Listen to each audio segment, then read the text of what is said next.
A mentoria ajuda o CEO na sua solidão, no seu sentimento de solidão. E eu acho que eu entendo bem o que é ser solitário, porque eu ocupei essa função e ocupo ainda, de certa forma, e eu entendo perfeitamente qual é a solidão que sentimos na tomada de decisão ou no momento em que temos que dizer não para algumas possibilidades, algumas opções, por força da escassez de recursos ou por força da priorização que é necessária. Eu vou conversar agora com Ronaldo Ramos, que criou o CEO Lab para ajudar CEOs de empresas que muitas vezes não têm oportunidade de pedir conselhos dentro das corporações. Ronaldo, muito obrigada por essa oportunidade de entrevista. Qual é o seu trabalho? O meu trabalho é o trabalho de mentoria. Mentoria de CEOs, de empreendedores, sócios de empresa ou diretores executivos, muitas vezes me procuram também.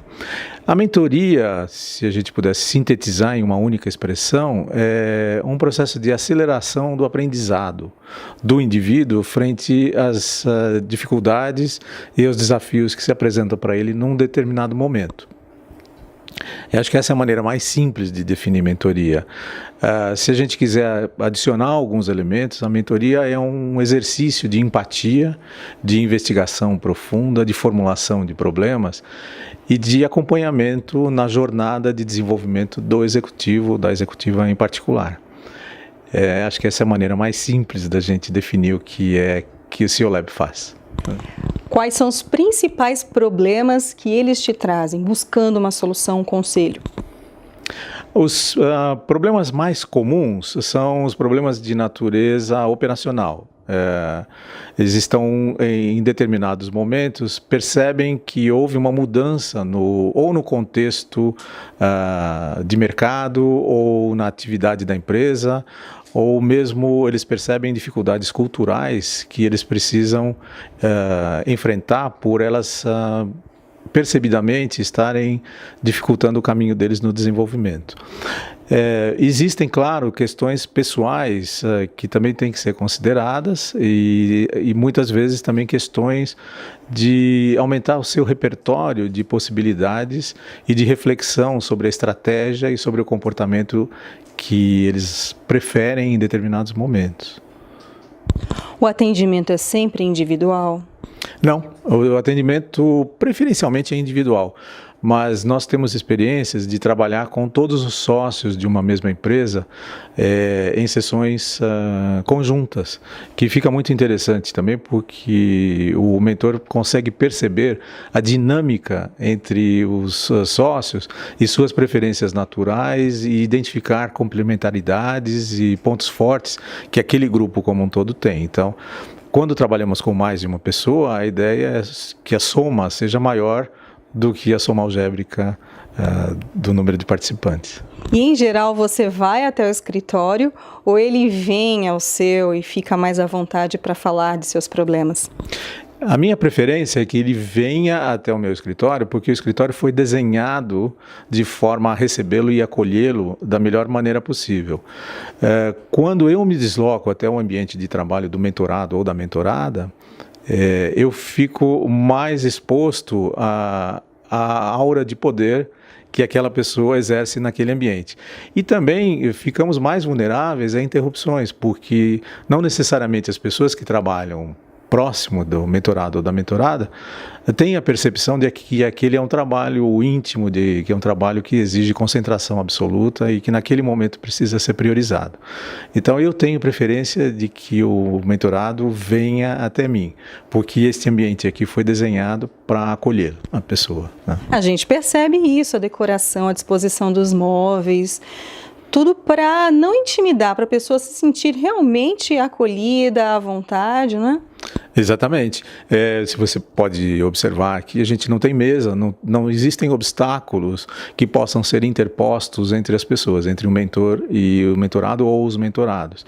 E se estivermos trabalhando em um grupo maior, a ideia é que sentemos em círculo e que o mentorado simplesmente ocupe um dos lugares daquele círculo, assim como o mentor. Então, somos todos iguais neste momento. A única diferença é que o mentor tem a responsabilidade de fazer mais perguntas E através destas perguntas que são feitas, inspirar a reflexão dos mentorados em determinados momentos, em determinados assuntos. E a pessoa, ela vem aqui, busca conselhos com você, mas mediante até a sua experiência. Fazer o trabalho de mentoring não é aprender na universidade, mas o mentor, ele precisa ter a experiência corporativa, e no seu caso é vasta experiência, inclusive hoje você tem atividade junto a Rio Tinto, não é? Sim. Você lê a mente do CEO porque também já passou pelos problemas, não é? É verdade. Dos principais comentários que a gente faz é que a mentoria ajuda o CEO na sua solidão, no seu sentimento de solidão. E eu acho que eu entendo bem o que é ser solitário, porque eu ocupei essa função e ocupo ainda, de certa forma. E eu entendo perfeitamente qual é a solidão que sentimos na tomada de decisão ou no momento em que temos que dizer não para algumas possibilidades, algumas opções, por força da escassez de recursos ou por força da priorização que é necessária. Então, de fato, porque eu sei como é se sentir sozinho na posição, eu posso compartilhar esse momento. E eu acho que cria também uma empatia natural entre as pessoas, porque, de certa forma, vivemos as mesmas experiências. Então, são experiências comuns que podem ser compartilhadas. O bacana na hora de trabalhar com a mentoria é que o mentor tem a obrigação não só de compartilhar as coisas que deram certo para ele, como também as que não deram certo, né? E muitas vezes a gente percebe que o grande valor é compartilhar aquilo que não deu certo, porque a gente se aproxima. Então, o trabalho entre mentor e mentorado fica um trabalho de contribuição, de construção mútua, onde os dois se beneficiam de formas diferentes, mas existe um benefício mútuo. E por que, na sua opinião, CEOs aqui no Brasil têm tanta dificuldade em dizer os nãos necessários e até dispor certa fragilidade ou fraqueza no ambiente de trabalho? Por que essa tamanha dificuldade de se revelar? Seria pela nossa cultura paternalista aqui no país? Olha, eu acho que os motivos são diversos e são motivos, na sua maioria, pessoais, de como a gente faz a leitura dos riscos aos quais a gente está exposto enquanto exercendo a função de CEO, por exemplo. Esses riscos são de várias naturezas. Eu posso estar preocupado num determinado momento em demonstrar absoluta assertividade e absoluta segurança sobre um projeto que eu estou apresentando,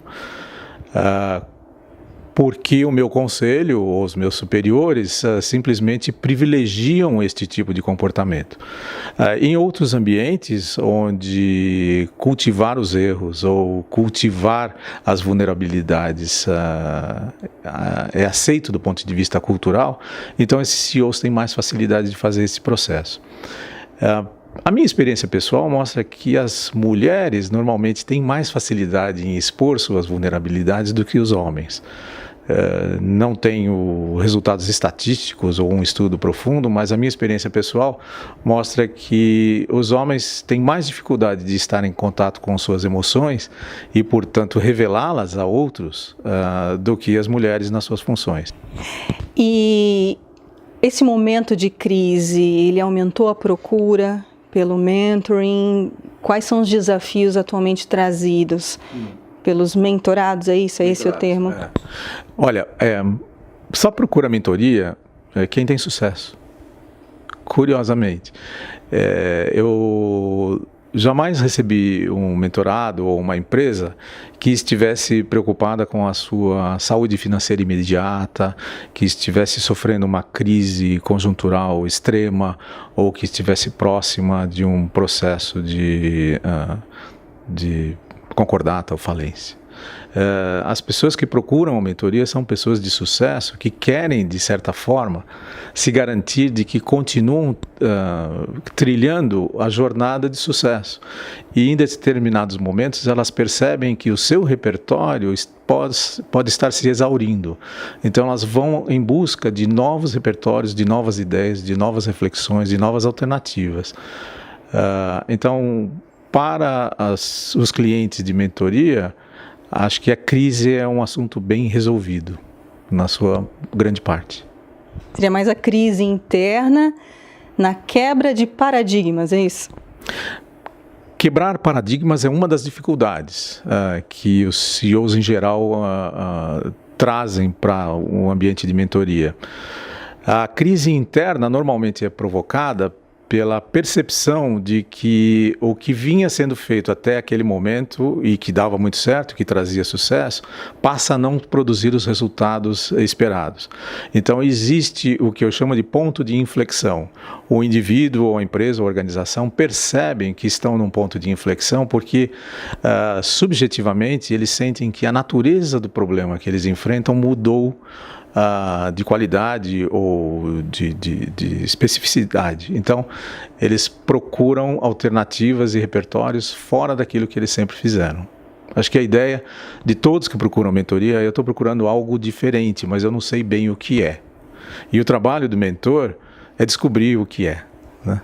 Questão do equilíbrio pessoal com profissional, vem muito para você? Não diretamente. Ele acaba acontecendo quando a gente aprofunda o trabalho de mentoria, mas normalmente as dores que são trazidas de imediato são dores profissionais e são assuntos 100% relacionados com o trabalho. É claro que cabe ao mentor verificar e investigar um pouquinho mais quais são os aspectos que são considerados de forma relevante na vida do mentorado, para que a gente possa então priorizar ou até criar algumas mandalas, que eu chamo, onde as atividades e os recursos são alocados, e o principal recurso é tempo. Então a primeira coisa que a gente tem que perceber é quanto tempo é alocado em cada uma das facetas da vida do executivo. Tá certo, Ronaldo. A gente continua nosso bate-papo numa segunda parte dessa entrevista, principalmente sobre questões pessoais e profissionais que executivos CEOs eles têm muita dificuldade em lidar, e você está ajudando muita gente. Então, daqui a pouco a gente volta a conversar, ok? Combinado. Até já. Até já. Luciene Miranda para a Ducascop TV.